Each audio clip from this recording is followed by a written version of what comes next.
अस्सलाम वालेकुम नाज़रीन, उम्मीद आप सब खैरियत से होंगे और जहां भी होंगे खुश होंगे। आपको पता है ज़ाहिर जाफ़र जो दरिंदा जिसे जानवर भी कहता हूं मैं, वो जस्ट इंग्लिश बोलता था। हेलो, आई एम ज़ाहिर Jafar, I can not speak in Urdu, I am US citizen, you know that.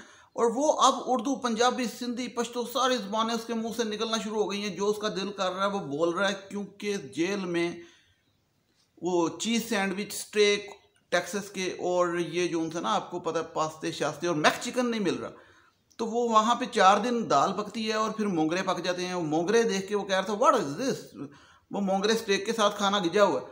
तो वो 2-3 बड़ी ज़रूरी बातें मेरे जहन में आई। मैं आज दोपहर को भी लंच में सैंडविच खा रहा था चीज़ वाला। ज़ाहिर जाफ़र अगर सुने कभी जेल में, क्योंकि जेल में मोबाइल तो नहीं है उसके पास, चले उसका कोई अगर करीबी सुन ले। तो जब मैं सैंडविच खा रहा था तो मुझे याद आई वो खबरें 3-4, जो कि एक तो उस्मान मिर्ज़ा के हवाले से कि वो जो था मोटा सा ब्राउन मुंडा है ना, वो एक गाना भी आया था ब्राउन मुंडे। तो वो उस भाईजान का सुना वेट लूज हो रहा है जेल के अंदर और उसने इबादत भी करनी शुरू कर दी है। वो इबादत क्यों करनी शुरू कर दी उसकी भी मैं आपको वजह बताता हूँ, और वेट क्यों लूज हो रहा है उस टिकटॉकर का। वो भी एक फैक्ट है कि टिकटॉकर है वो भी उस्मान मिर्ज़ा, और ये क्या मामला टिकटॉक वाला।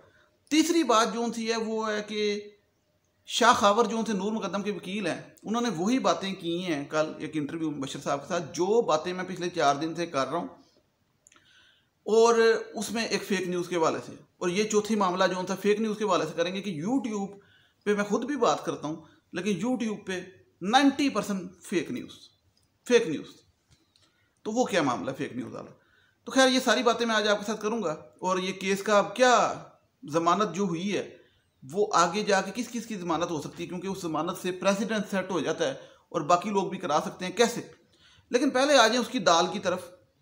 वो जो जेल में, आपको पता है जेल में बड़े बड़े बंदे के पुत्र बन जाते हैं दरिंदे भी, क्योंकि वहाँ पे एक तो नशा नहीं मिलता इतनी ईजीली, और वो जो नशा करते थे ना, वो जो कोक के अंदर आइस डाल के, हम तो बोतल कोक में आइस डालते हैं ना, ये कोक और आइस नशा होता है। क्या बात है, क्या बात है, मतलब अमीरों की भी क्या बात है। नाम चेक करें, हम लोग सारी उम्र मैथ पढ़ पढ़ के थक जाते हैं, कभी फेल होते हैं कभी पास होते हैं, फिर कैलकुलस आ जाती है यूनिवर्सिटी में।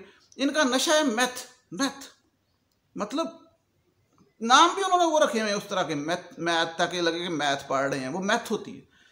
तो वो नशे जेल से चले गए। शुरू दिन से वो कह रहा था I am US citizen, you know, don't talk to me like this.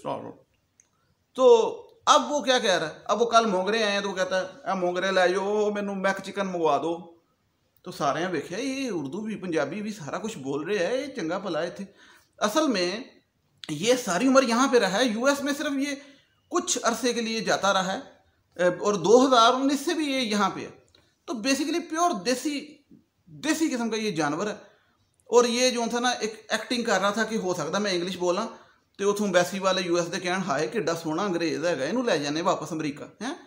तो वो या फिर रेमंड डेविस बनने की कोशिश कर रहा था कि मैं आई am US agent citizen, I am ये CIA, you know that Raymond Davis. तो वो इस चक्कर में था कि कहीं मुझे डिप्लोमेटिक पासपोर्ट पे बाहर निकाल लें। कोई नहीं बेटा, तू एक लड़की की गर्दन काटी, कोई गल नहीं, तेनू लै जाने असी। तो वो उसको अकल आई है बाद में जाके, महीना डेढ़ रह के हवा नहीं लगी जब जेल में कि नहीं मैं पुठा काम कर बैठा और मैं देसी आदमी है। बल्कि उसके माँ बाप जो थे वो बेशक इंटरेक्ट मुलव्वस हैं, उनको सज़ा भी मिलेगी, लेकिन देखा जाए अगर सच्चे दिल से तो औलाद जो आजमाइश बनती है माँ बाप के लिए, कहते हैं बाज़ बड़ी आजमाइश का सबब बन जाती है। तो उसके माँ बाप के लिए सही आजमाइश बनी है कि वो अब जेल में, उसके माँ बाप भी लेटे सोच रहे होने कि गए सी कराची ईद मनान, ठीक है, सोचा सी कुर्बानी करांगे, फ्रीज करांगे गोश्त ते रान रोस्ट करांगे, बड़ा कुछ सोचा होता बंदे ने। तो असी ईद वाले दिन जरा फ्लाइट लैके इतने वापस आ गए, मुंडे ने कारनामा करता, तो उधरों असी सीधा जेल च। वो गोश्त भी पता नहीं, वो सोचते होने जेल च बह के गोश्त पता नहीं कितने गया ईद का। तो वो मकसद ये कहने का कि ये मजाक अपनी जगह, लेकिन इस थ्योरी को समझें कि इस टाइम वो जो मम्मी डैडी सारे हैं वो जेल में, उनकी सही मत बज रही है, क्योंकि अब जाकिर जाफर जो है वो मुलाजमों के साथ उसको कैद किया हुआ है, ताकि उसको फील आए कि ये आप दोनों एक ही हैं, मुलाजम और आप एक ही रुतबे के। और जो जाहिर है उसको तो सॉल्टरी कन्फाइनमेंट में किया हुआ है, जहाँ पे बड़ा खौफनाक जो मुल्ज़म होता है वो उधर, वहाँ पे हवा भी कट आती है। तो ये उनका सूरत हाल है जेल की। और जो दूसरी तरफ है उस्मान मिर्ज़ा, वो था जी टिकटॉकर। अच्छा, वो भी टिकटॉकर था, वो भी एक लंबी बहस है। मैं चाहता हूँ इस पर एक नई वीडियो बनाऊँ कि जिसमें आपको बताऊँ कि टिकटॉक पे क्या कुछ हो रहा है। मुझे टाइम नहीं मिल रहा, मैं बनाऊँगा बल्कि कि टिकटॉक पे ना आजकल ऐसे ही बिला वजह 2-2 रुपये के बदमाश बने हुए हैं, गाड़ियाँ खड़ी करके रेंट पे लेके और दोस्त यार इकट्ठे करके हैं ते तू आई साडे डेरे तेनू असीं कुटांगे, ਇਹੋ ਜਿਹੇ गाने लाए होंगे ने, या फिर सरकार ते अपनी है। तो वो उस किस्म का टिकटॉकर था और वो वीडियो स्टूडियो बनाता था। तो उधर से वो जाते जाते वो इतना आगे चला गया कि उसने ये हरकत कर दी। और ज़्यादातर टिकटॉक पे ये जो माफियाज बने हुए हैं ना बराए नाम, ये हैं स्टेट एजेंट्स, प्रॉपर्टी डीलर जो जिसे कहते हैं आम लफ्ज़ों में, या रियल एस्टेट के जो आजकल नया नया पैसा आया। आपको पता है ये पाकिस्तान के अंदर रियल एस्टेट में बहुत पैसा आया। पिछले 10-15 साल के अंदर कई लोग जो थे ना वो पिंड से उठ गए ना ज़मीनें बेच के, तो वो रियल एस्टेट के बन के ना शहरों में मुख्तलिफ एजेंसियाँ बनी और मुख्तलिफ आपको पता है ये बने रियल एस्टेट के, जिस तरह टाउन्स वगैरह। तो वो बड़ी जल्दी अमीर हुए हैं। तो वो जो नवा पैसा आता है ना, वो बड़ी मशहूर कहावतें हैं, उस पर मैं सुनाने बैठूँ तो वो लोग समझ जाएंगे, लेकिन लोग वैसे भी अक्लमंद हैं। तो उसलिए वो जो है ना इस किस्म की हरकतें करते हैं कि उनमें एजुकेशन की कमी है, शऊर है नहीं। और वो उसका पता लगा जी वो भी वहाँ पे जो था ना उसका वज़न घट गया। वज़न तो इसलिए घट गया क्योंकि वो फ्यूचर का सोच रहा है कि मैं निकलते आना कदे ना कदे, तो वापस आऊँगा तो स्मार्ट होके आऊँगा, फिर टिकटॉक पे वॉक करूँगा। ऐसे करके टिकटॉक पे वॉक का बड़ा मसला होता है, तो इसी बहाने वज़न घटा लूँ। और दूसरी वजह ये है कि वहाँ पे उसको भी दाल खानी मिल रही है और वज़न तो फिर कटना है, क्योंकि वो भी बर्गर खाना गिजा हुआ है, तिक्के खाने शाम को हैं, तो तिक्के बोटियाँ तो नहीं ना वहाँ पे बारबेक्यू होनी। और तीसरी बात ये कि उसके बारे में आई ये संजीदा बातें वो कि वो जी बड़ी नमाज पढ़ रहा है, इबादत कर रहा है और तर्जमा शर्जमा कर रहा है, तफसीर कर रहा है, पढ़ रहा है। तो उस पर मैं आपको बता दूं वो क्यों कर रहा है। क्योंकि ये आपको पता होगी पिछले दिनों ये एक केस था, ये की ना है ना ही जेब निकल जाता, खदीजा सदीकी का वो जो था शाह हुसैन, उसकी 5 साल की सज़ा हुई थी और वो 3.5 साल बाद एक्विट हो गया, निकल गया बाहर। वो इसलिए निकल गया क्योंकि उसके बारे में कहा जाता था जी कि उसका रवैया बहुत अच्छा था, गुड बिहेवियर पे। और गुड बिहेवियर की डेफिनेशन क्या थी कि उसने जी तर्जमा किया था कुरान का।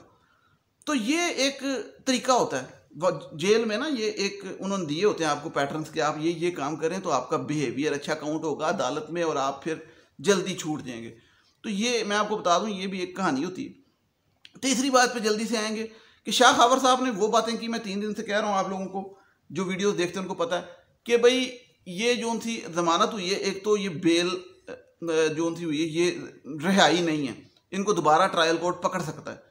दूसरी बात ये कि जो उन्होंने इम्पोर्टेंट की वो ये कि ये जमानत देना ही जज साहब की एक वायलेशन है सुप्रीम कोर्ट की। सुप्रीम कोर्ट की जजमेंट जो होती है वो प्रेसिडेंस होती है।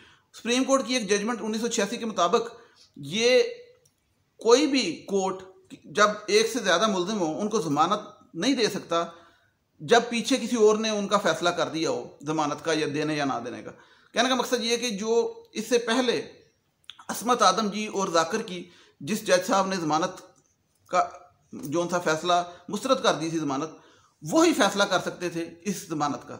ये दूसरे जज साहब ड्यूटी जज थे, ये फैसला नहीं कर सकते थे। ये बात की शाह खावर ने, और ये बात हमें पता थी लेकिन हम कर नहीं सकते क्योंकि डर लगता है यार, तरा निकलता है बंदा, क्या करे इधर, आपको पता है। तो ये एक फैक्ट है कि ये एक उस लिहाज से कानूनी तौर पे गलत फैसला हुआ है सुप्रीम कोर्ट की वायलेशन की। तीसरी बात ये कि इस गलत फैसले की वजह से वो जो असमत आदम जी और जाकिर जाफर हैं उसके माँ बाप, वो भी अब दोबारा सेशन कोर्ट में हाई कोर्ट जाने की बजाय कह सकते हैं कि उन्होंने जमानत की थी सानू भी कटो। जिस तरह बच्चे नहीं कहते कि वो चले गए हैं, वो देखें अंकल निकल गए हैं, हमें भी निकालें, हमें भी जाने दें। तो ये वो कर सकते हैं। उससे फिर ये होगा कि वो प्रेसिडेंस होगा कि हाँ वो चले गए हैं तो इनको भी ज़मानत दे दो। तो इससे मामले कोई अच्छे नहीं होते, ख़राब ही होते हैं। और तीसरी बात मैं बड़े शुरू से कह रहा हूँ कि अगर नॉर्मल स्पीड पे ये केस चला, मैंने पहले दिन से कहा, तो 3 से 4 साल लगते हैं, नॉर्मल है। तो शाह खावर साहब से जब पूछा गया तो उन्होंने कहा कि 3-4 साल तो बिल्कुल इजीली लग जाते हैं अगर नॉर्मल चला। अदरवाइज़ अगर हम प्रेशर डालें, हुकूमत कुछ करे, कुछ जुडिशरी करे, तो फिर 4 से 6 महीने में भी लगें। लेकिन फैक्ट ये है कि 3 से 4 साल, क्योंकि अक्सर लोग ये सवाल पूछते हैं, उसका मैं बताता चलूँ। और आपको एक सबसे ज़रूरी बात कि यूट्यूब पे हर चीज़ ना, अफसोस के साथ कहना पड़ता है पाकिस्तान में, इवन मैं खुद यूट्यूब पे हूँ, वो 90% ज़्यादा फेक है। इवन आप देखें वो ड्रामा आया चुपके चुपके, तो अभी वो ख़त्म नहीं हुआ, तो अगला उसका वो ना लोगों ने लगा दिया चुपके चुपके सीज़न 2, उसमें आयदा खान ने बच्चा पकड़ा हुआ है, हालांकि वो सीज़न 2 आना ही नहीं, उस पर 2 मिलियन व्यूज़ आ गए फेक। इस तरीके से, क्योंकि जहाँ वो चीज़ जुड़ जाती है ना फाइनेंस के साथ, इस तरीके से हर खबर जो आती है ना उसमें लोग जब खबर नहीं मिलती तो अपने से खबर बनाने की कोशिश करते हैं, तो वो उसमें फेक चीज़ें बन जाती हैं। एक ने बना दी, दूसरे ने कॉपी कर ली, तीसरे ने कर ली, वो खबर बन गई, हालांकि वो फेक। अब मैं पहले दिन से एक बात बता रहा हूँ, जो मेरी वीडियो देखते हैं उनको मैं बता दूँ कि एक खबर, मैं नाम इसलिए नहीं लेता, अच्छा नहीं मुझे लगता, कुछ बीबियाँ यूट्यूब पे खबरें चला रही हैं आईफोन के बारे में कि iCloud का डाटा मिल गया। वो मैं पहले दिन से कह रहा हूँ कि ऐसी बात नहीं है। कल शाह खावर साहब जो उनके नूर मुकद्दम के वकील हैं, उनसे भी बात हुई जब मुबशर साहब की, उन्होंने भी कहा कोई नहीं मिला अभी तक उसकी चीज़ जारी है। तो मैं आपको बता दूं, अगर मिल भी गया तो उन्होंने फ़ोन करके सबको बताते नहीं फिरना मिल गया, और ना ही वो स्टीव जॉब ने कब्रिस्तान से बताना कि भाई हम दे रहे हैं। वो पोर्ट्रे ऐसे खबर कर रहे होते हैं कि भाई आईफोन का क्लाउड का डाटा एप्पल कंपनी ने, ये कहा है उन्होंने, एप्पल कंपनी ने कह दिया कि ये ले लो हमसे डाटा, ये थंबनेल पे लिखा है और ये अंदर भी यही कह रहे हैं। तो यार वो डाटा अगर मिल गया तो बताओ क्या मिला? नहीं जी, डाटा मिल गया, उसमें बड़े राज हैं, वो अभी सामने आएंगे, वो आपके साथ हम शेयर करेंगे, जाइएगा नहीं, यहीं रुकिएगा। तो वो इस तरह की खबरें चल रही हैं और लोग फिर आके मुझे मेरा चैनल भी देख लेते हैं, क्योंकि मैंने मेकअप तो नहीं किया होता, मुझे रखी होती हैं, लेकिन चलें कुछ ना कुछ आ जाते हैं। तो वो फिर आके मुझसे पूछते हैं कि भाई वो डाटा किधर गया है? मैं कहा मेरी जेब च तो गया नहीं, आया ही कोई नहीं डाटा, तो कितों तुम दसिए डाटा आ गया। ठीक है, क्योंकि FIA के पास मोबाइल है, FIA एक एजेंसी है, FIA ने बात बाहर नहीं आने देनी, उन्होंने वो डाटा जब निकलना है उन्होंने पुलिस को वापस करना है, और पुलिस ने उस चलान में वो पेश करना है आगे अदालत में, और फिर चीज़ आपके सामने आएगी, उससे पहले नहीं आने वाली, मैं आपको बता दूँ कुछ भी। तो इस तरह फेक न्यूज़ चल रही थी। एक और के जी दोस्त ज़ाहिर के पकड़े गए 3, ज़ाहिर के दोस्तों ने सब कुछ बता दिया, पुलिस की हिरासत में 3 दोस्त, 2 दोस्त, किसी ने 3 पाए ना, किसी ने 2 पाए ना, मर्जी है ना, किसी ने कहा चलो 2 पा देने दोस्त, खबर चलानी है 2, किसी ने कहा नहीं 3 पा देने, थोड़ी डिफ्रेंसिएशन कर देने, बिल्कुल नकल ना हो जाए, यूट्यूब से चल रहे। तो ये फेक न्यूज़ है। तो मैं आपको बताऊं कि मैं तो बड़ा ही, मेरे 4 चैनल हैं यूट्यूब पे, और मैंने 4 चैनल क्यों बनाए? क्योंकि मैं शुरू दिन से यूट्यूब पे ये फेक न्यूज़ से तंग था। जो चीज़ बनाता था रियल, उसमें फेक लोग आगे निकल जाते थे, हम पीछे रह जाते थे, मुंह तकते रह जाते थे। तो ये फेक न्यूज़ पे होता क्या कि अक्सर अम्मियाँ भी कह रही होती हैं, देखिए ज़रा खबर चेक करिए ज़रा, खबर चल रही है कि फलां बंदा मर गया, चंगा भला बंदा फिर रहा होंदा, उन्होंने यूट्यूब पर मार देंगे। ठीक है, फलां बंदे की तलाक हो गई, फलां बंदे का बच्चा हो गया। तो यूट्यूब पे फेक न्यूज़ पाकिस्तान में अखीर लेवल पे, हालांकि कम्युनिटी गाइडलाइंस यूट्यूब की बड़ी सख्त हैं, लेकिन उसके बावजूद ये मामले चलते हैं, लोग शहजादे हैं हमारे। और फिर बिलीवर्स भी बहुत ज़्यादा ना, बिलीव करने वाले जो खोलते हैं, वेखी तरह वाकई चुपके चुपके सीज़न 2 आ रहे हैं, 2 मिलियन व्यू आ गया तो मज़े की गल है, वो आना ही नहीं। ठीक, तो ये मैं आपको बता रहा हूँ। अगर मैं आपको फ़नी बताना लगूँ तो बड़ी मज़ेदार जो सी फेक न्यूज़ चलती हैं। तो ये ज़ाहिर जाफ़र का जो केस है, ये एक संजीदा केस है, लेकिन मैंने इसलिए आज थोड़ा लाइट मूड में बनाई बात, क्योंकि इस पर भी फेक न्यूज़ चल रही हैं, और मैं आपको बता दूँ कि वो हकीकत से उसका कोई तल्लुक़ नहीं है। क्योंकि ये जो उनसे हम सारे वीडियोस बनाते हैं, ये हमारी खबरें जो भी के मोस्टली फर्स्ट भी हों या सेकंड भी हों, लेकिन जो असल इस केस का जो मामला चल रहे हैं ना, वो जब तक चलान पेश ना हो यानी कि अदालत में, उस वक्त तक उसकी गारंटी नहीं हो भी सकती है। ठीक, ये नहीं कि मैं कह रहा कि बिल्कुल गलत होती है, लेकिन जहाँ पे मुझे फेक पता लगती है मैं आपसे शेयर कर देता हूँ कि ये मैंने पहले भी बताई थी आईफोन वाली, और दूसरी ये वाली कि ये जो थी दोस्तों वाली, ये फेक न्यूज़ है। तो बाकी ये कि शुक्र खुदा का करें कि अगर जिसको घर की दाल मिल रही है, अडयाला की नहीं मिल रही, क्योंकि वो ज़ाहिर जाफ़र जो उनसे सुना है, उन्हें सिंधी भी बोलनी शुरू करती, तुम जो ना लचा है, हाँ बोल रहे तुम जो ना लचा है।